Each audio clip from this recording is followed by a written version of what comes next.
अभी तो मैंने आपको बता दिया कि रिसोर्स क्या होता है, संसाधन क्या होता है। संसाधन का यूज करने के लिए सबसे जरूरी चीज है इंसान। इसलिए क्योंकि नेचर तो पहले से मौजूद है, लेकिन इंसान आने के बाद ही इंसान ने अपनी टेक्नोलॉजी के यूज से उनको कन्वर्ट किया किसी दूसरे यूजफुल सब्सटेंस में, जिसको वो कंज्यूम करते हैं खुद के लिए और दूसरों के लिए वाया वेरियस इंस्टीट्यूशंस, अलग अलग संस्थाओं के माध्यम से उसको यूज करने के लिए काबिल बनाते हैं। तो इंसान का यहाँ बहुत बड़ा रोल है। और संसाधन फ्री गिफ्ट नहीं है हमारे लिए। नेचर ने ऐसे नहीं किया ये लो फोकट में इसको यूज करो चिल, ऐसा नहीं। सो हम नेचर से मिलने वाली हर चीज को अपना फ्री गिफ्ट समझ ले और अपनी लालच को पूरा करने के लिए, पैसे ज्यादा कमाने के लिए उसको बस मिसयूज करते रहे। भाई जंगल के जंगल काट दिए जा रहे हैं, क्यों? क्योंकि भाई भाई हम, मेरा टिम्बर का दुकान है, हम लकड़ियां बेचते हैं, जिससे कारपेंटर्स बड़ी बड़ी चीज़ें बनाता है, जैसे मकान के दरवाजे, खिड़कियां, फलाना ढिमका, ये सारी चीज़ें खूब खर्च होता है। लेकिन पेड़ को बनने में इतने साल लग जाते हैं, उसको हम एक बार में एक झटके में काट देते हैं अपनी लालच की वजह से। तो ये यूज नहीं है, ये मिस यूज है। इस चीज को हमको समझना होगा। हाँ, रिसोर्स बनाने में ह्यूमन बींग्स का, उसके टेक्नोलॉजी का बहुत बड़ा यूज है, और हम सारे ह्यूमन एक इकोनॉमिक चेन से बढ़े हुए हैं ड्यू टू वेरियस इंस्टीट्यूशंस, जो रिसोर्स की वजह से ही चलता है। यहां तक मेरे ख्याल से आपको क्लियर होगा। फर्स्ट पेज में लगभग ये दिया हुआ है। अब रिसोर्स को हम बांटते किस हिसाब से, वर्गीकृत कैसे करते हैं, क्लासिफाई कैसे करते हैं, उसको समझना है। तो फर्स्ट पेज में लिखा हुआ है कि 4 तरह से बांटते हैं। पहला ओरिजिन, पैदा होने के हिसाब से, ठीक है ना। तो कोई हम बोलते हैं ना कि भाई तू है कहाँ का, किसी काले को देख के तुम लोग बोल देते हो अरे ये तो अफ्रीकन लग रहा है सर। किसी गोरे को देख के बोल देते हो जो लंबा चौड़ा, अरे सर ये तो यूरोप का लग रहा है। कोई अगर तुमको दिख जाएगा नाक चपटा, छोटी आंख, तो कहे सर ये चाइना का लग रहा है। क्यों ऐसे बोलते हो? पैदाइश के हिसाब से, ओरिजिन, बर्थ के हिसाब से, है ना। तो भाई संसाधन को भी हम उसके ओरिजिन के हिसाब से 2 भागों में बांटते हैं। भाई सिंपल सी चीज है, जिंदा और जो नहीं है जिंदा, यानी बायोटिक और ए बायोटिक। तो बायोटिक कंपोनेंट्स कौन होते हैं भाई? हम हो गए, दूसरे जीव जंतु हो गए, पेड़ हो गए, पक्षी हो गए, पौधे हो गए, जो भी जीवित चीज हमारे इस धरती पर मौजूद है वो होते हैं बायोटिक कंपोनेंट्स। और जो भी नॉन लिविंग थिंग्स है, हवा, पानी, पत्थर, बहुत सारी चीजें, मिनरल्स, ये सारे तुम्हारे एबायोटिक कंपोनेंट्स। ये तो बड़ा सिंपल था। तो पैदाइश यानी तुम्हारी ओरिजिन के हिसाब से ये क्लासिफिकेशन है। दूसरा क्या है? On the basis of exhaustibility. Exhaust होना मतलब खत्म होना। तो पैदा हो गया, मरना देखते हैं, यानी खत्म। कब तक टिकोगे? कहते हैं ना कि भाई पैदा हुआ है कब तक जिएगा? सर 60-70 साल तक आदमी जीता है, उससे ज्यादा कहाँ जीता है। यानी एग्जॉस्ट होने का टाइम क्या है? 70। यानी 70 से पहले जिंदगी के सारे मजे ले लो बेटा, अच्छा कमा वमा लो, यही सब चाहते हैं ना। अब 60 के हो गए, अब हम सोचेंगे अब पढ़ना शुरू करते हैं, नौकरी करेंगे, तो भाई गलत टाइम है, अब बचोगे नहीं। ठीक है, वैसा ही तो हमारे पास जो भी रिसोर्सेज हैं, कितना है, कब तक चलेगा, ठीक है, कब तक चलेगा के हिसाब से हम 2 भाग में बांटते हैं, रीन्यूएबल और नॉन रीन्यूएबल। ठीक है, रीन्यूएबल को कहते हैं नवीकरणीय, और नॉन रीन्यूएबल हो गया अनवीकरणीय संसाधन। नवीकरणीय मतलब जो बार बार रिसाइकिल हो सकती है या जो लंबा टिकेगी। फॉर एग्जांपल सूरज, सूरज की रोशनी, सोलर एनर्जी, हवा, हवा की एनर्जी, पानी, पानी की एनर्जी। ठीक है, ये सारी चीजें क्या है, ये लंबा टिकने वाली है।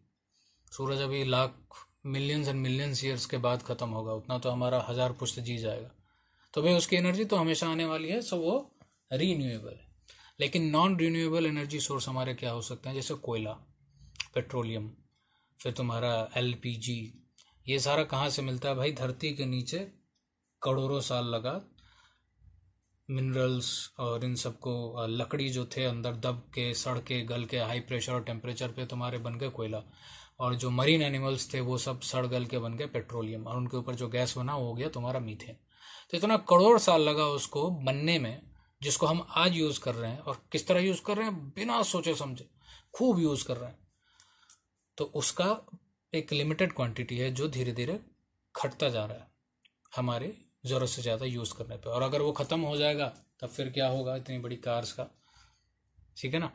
तो हमें इस हिसाब से उसको यूज करना है कि भाई सबको मिले, और जिस दिन खत्म हो जाएगा फिर तो वो खत्म हो गया, उसका कोई अब दूसरा उपाय नहीं है। तो जो खत्म हो जाएगा हमारे समय तक के ही अंदर, तो वो सब होता है नॉन रिन्यूएबल रिसोर्सेज। तो नॉन रिन्यूएबल रिसोर्सेज में आपको 3 हमेशा सिंपली याद रखना है, कोल, पेट्रोलियम एंड नेचुरल गैस। तीसरा on the basis of ownership.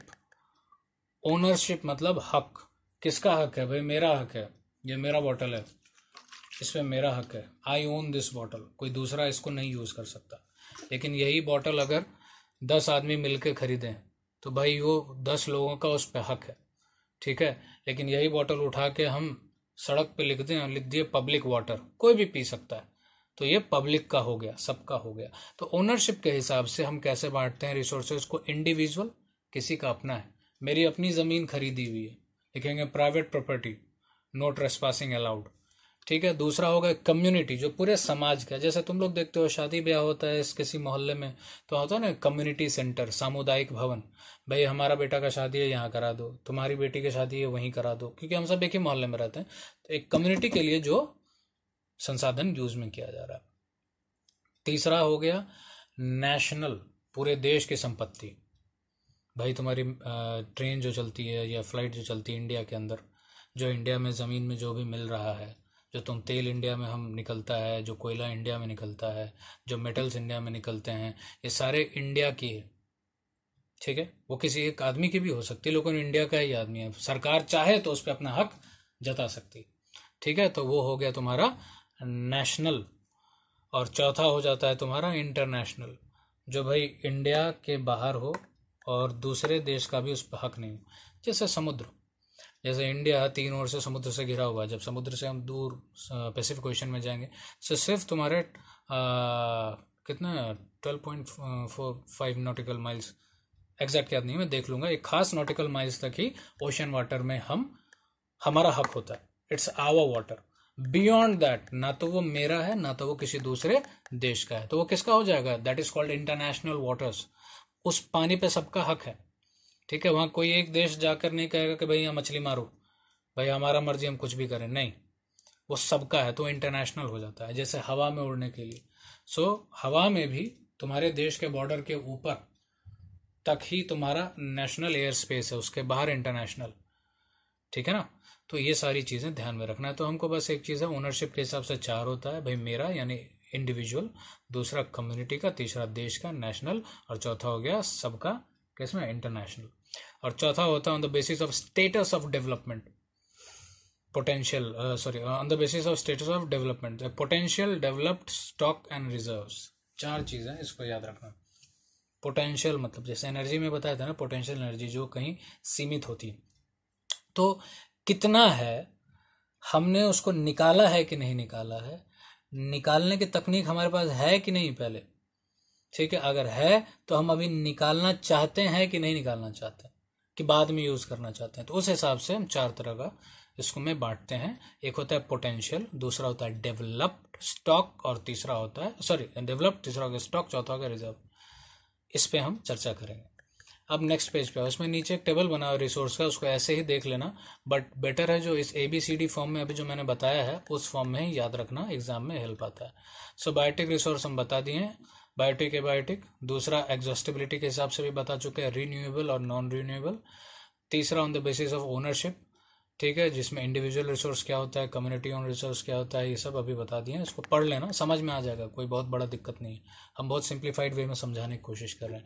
इसको बता देते हैं on the basis of status of development, development का किस स्टेटस पे है उस हिसाब से हम 4 हिसाब में बांटते हैं। पहला हो गया पोटेंशियल रिसोर्स, ध्यान से देखो इसका मतलब क्या होता है, resources which are found in region, वो संसाधन जो उस क्षेत्र में मिलते हैं, but have not been utilized. ध्यान से समझना, मेरे पास वो संसाधन है लेकिन हम उसको यूज नहीं किए हैं अभी तक, उसको क्या बोलते हैं, पोटेंशियल। एनर्जी में पढ़ा है ना, potential energy, kinetic energy.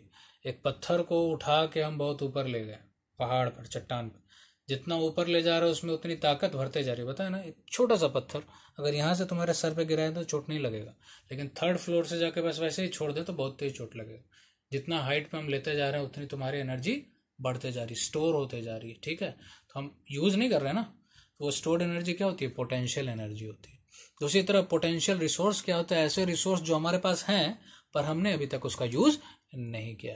For example, the western part of India, particularly Rajasthan and Gujarat, have enormous potential for development of wind and solar energy. Rajasthan और गुजरात में हम चाहें तो विंड एनर्जी का यूज कर सकते हैं, सोलर एनर्जी का यूज कर सकते हैं बहुत ही बड़े स्केल पर, लेकिन हमने अभी तक उस स्केल पे यूज किया ही नहीं। तो भाई हम कहते हैं भाई we have abundant potential resource of solar energy and wind energy। Potential resource use कर सकते हैं लेकिन हमने अभी तक किया नहीं। खैर, दूसरा developed resource, resources which are surveyed and their quality and quantity have been determined for utilization. अब हम कहें कि भाई हमारे पास पोटेंशियल है सोलर एनर्जी का, कितना पोटेंशियल है भाई पता तो लगे। अब जैसे मान लो अगर हम कह दिए कि भाई महेश ताकतवर लड़का है, तो भाई हमको पता है ताकतवर है, अच्छा बॉक्सर बनेगा, अच्छा फाइटर बनेगा सपोज। लेकिन हम कहे कि तुम बता दिए ताकतवर हो, लेकिन कितना ताकतवर है अंदाजा लगाए कि भाई मार के एक लड़का का मुंह फाड़ सकता है कि मार के दीवार को भी फाड़ सकता है, हाथी को उठा के फेंक सकता है कि नहीं फेंक सकता, अंदाजा तो लगाना है ना। तो हमको पहले सर्वे करना पड़ेगा। महेश को दौड़ाएंगे, उसका रनिंग स्पीड देखेंगे, उसके मसल्स का पावर देखेंगे, उसके बॉडी का फैट देखेंगे, टेस्ट करेंगे 10 तरह का, तब बताएंगे हाँ भाई महेश में इतनी ताकत है, इतना कर सकता है, इससे ज्यादा वो नहीं कर सकता। यानी फर्स्ट एंड फोरमोस्ट हमको उसके बारे में टोटल जानकारी इकट्ठा करनी चाहिए। तो जो मेरे पास पोटेंशियल रिसोर्स है, उस रिसोर्स का हम कम से कम एक डेटा तो इकट्ठा करें, अकाउंटेबिलिटी तो रखें कि भाई कितना है। उसके लिए पहले हमको क्या करना पड़ेगा, सर्वे करना पड़ेगा। सर्वे करने का मतलब उसके बारे में जानकारी इकट्ठा कीजिए। तो resources which are surveyed and their quality and quantity have been determined for utilization, और कितना है और किस क्वालिटी का है। फॉर एग्जाम्पल, इसका बहुत छोटा एग्जाम्पल से तुमको समझाते हैं कि कोयला, भाई हम कहें कि हमारे पास कोयला बहुत है, ठीक, इस जमीन के नीचे बहुत कोयला, हम अभी खोदे नहीं है, हमको पता है कि भाई इसके नीचे बहुत कोयला है, तो हम कहेंगे we have potential for coal resources. अब हम आके पूछे हाँ भाई कोयला तो बहुत है, कितना है, ठीक है, तो अभी सर्वे नहीं हुआ, तो साइंटिस्ट लोग आया, थोड़ा इधर खोदा उधर खोदा उधर खोदा और कहा कि भाई इतना किलोमीटर स्क्वायर एरिया के नीचे कोयला मिलेगा साहब, और कितना अंदाजा होगा, इतना मिलियन टन कोयला हमारे धरती के यहाँ नीचे है, मान लो झारखंड के एक छोटे से एरिया के नीचे इतना टन कोयला है। It has not been used yet, so it's a potential. लेकिन अभी हमको उसके बारे में जानकारी नहीं थी। अब साइंटिस्ट आए, जानकारी इकट्ठा किए कि भाई इतना मिलियन टन कोयला है। अब किस क्वालिटी का कोयला है, थोड़ा सा खोदे निकाले। कोयले भी तरह तरह के क्वालिटी के होते हैं। एक बेस्ट क्वालिटी ऑफ कोयला कि जलाओ सिर्फ एनर्जी देगा, धुआं नहीं। घटिया क्वालिटी का भी कोयला होता है, जलाओ तुरंत बुझ जाएगा, थोड़ा सा एनर्जी देगा, सिर्फ धुआं धुआं खाओ खाओ करते रहो। तो कोयले की क्वालिटी भी हमको पता चलनी चाहिए। तो जब हम सर्वे करते हैं तो हमको पता चलता है कि कितना है और किस क्वालिटी का है। जब हम सर्वे कर लिए तब वो पोटेंशियल रिसोर्स क्या बन जाता है, डेवलप्ड रिसोर्स। घुस गया ये बात तो दिमाग में, पोटेंशियल रिसोर्स क्या होता है, डेवलप्ड रिसोर्स क्या होता है। तीसरा पे आते हैं स्टॉक। कहता है ना स्टॉक मार्केट, या सर स्टॉक पाइल कर लिए, तुम लोग को डोनेशन में कुछ मिलता है, तुम लोग उसको उठा के स्टॉक कर लेते हो, अपने लॉकर में भर दिए, 10 भाई कुरकुरे का पैकेट रख दिया, सर स्टॉक जमा हो गया, 4 दिन आराम से पी लेंगे, कोई दिक्कत नहीं। तो स्टॉक का मतलब क्या होता है, materials in the environment which have the potential to satisfy human needs but human beings do not have the appropriate technology to access these are included among stock. Potential समझ गया था, डेवलप्ड समझ गया था। भाई पोटेंशियल रिसोर्स का जब हम सर्वे कर लिए, पता चल गया क्या है, किस क्वालिटी का है, सब है, तो वो डेवलप्ड हो गया। लेकिन हम कहे ठीक है चलो अब इस कोयला को निकालिए तो और यूज़ करते हैं। अब मेरे पास टेक्नोलॉजी ही नहीं है कि हम इतना कोयला कैसे निकालें, किस हिसाब से निकलवाएं, ठीक है, कि कोयला को नुकसान भी ना हो और हमारा ज़्यादा से ज़्यादा फायदा हो। तो जब हम उस टेक्नोलॉजी का, हमारे पास कोई रिसोर्स ही नहीं है, हम टेक्नोलॉजी को यूज़ कर ही नहीं सकते जिससे हम उस संसाधन का यूज़ नहीं करें, तो वो हमारा क्या कहलाता है, stock.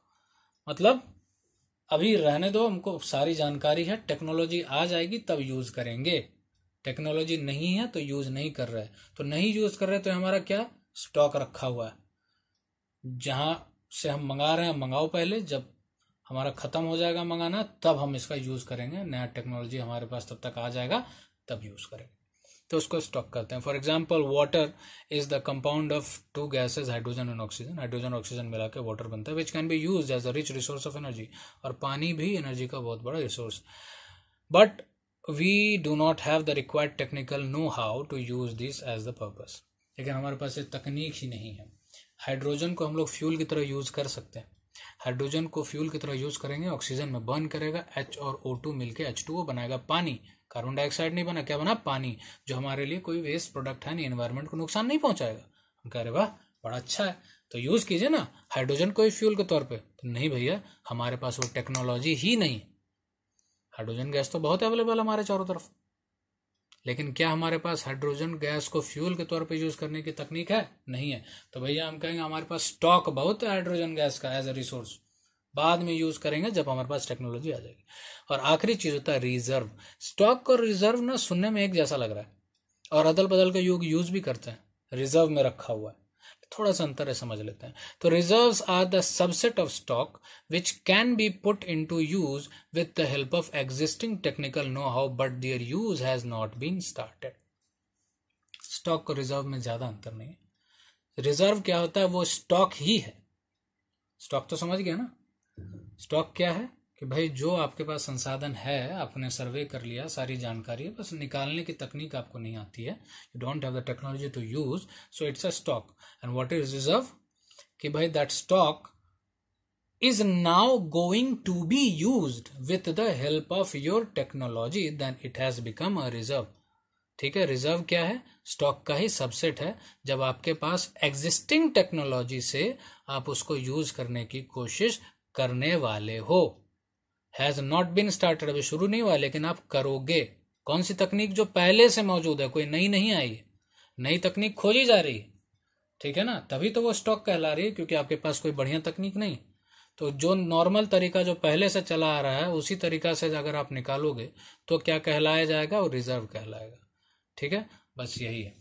These can be used for meeting river water can be used for generating hydroelectric power, but presently it is being used only for a limited extent. नदी का पानी का हम बिजली बनाने के प्रयोग में कर सकते हैं.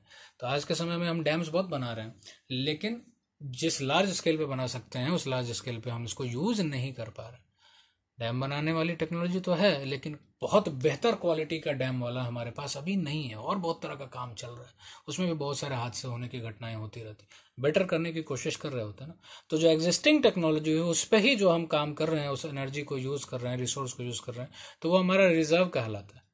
नई टेक्नोलॉजी आ जाएगी जब यूज करेंगे, ठीक है, तो उसके बाद हम यूज करेंगे. टेक्नोलॉजी अभी नहीं आए तो स्टॉक है. उस स्टॉक का वही हिस्सा रिजर्व कहलाता है जब हम उसको पुराने टेक्नोलॉजी या पुराने तकनीक के हिसाब से यूज करने की शुरुआत करते हैं.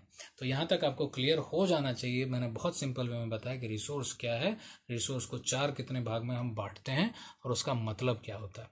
अब इसके बाद हम डेवलपमेंट ऑफ रिसोर्स और विकास, इन संसाधनों को कैसे करना है इसके बारे में बात करेंगे, और विकास क्या होता है इसके बारे में भी बात करेंगे.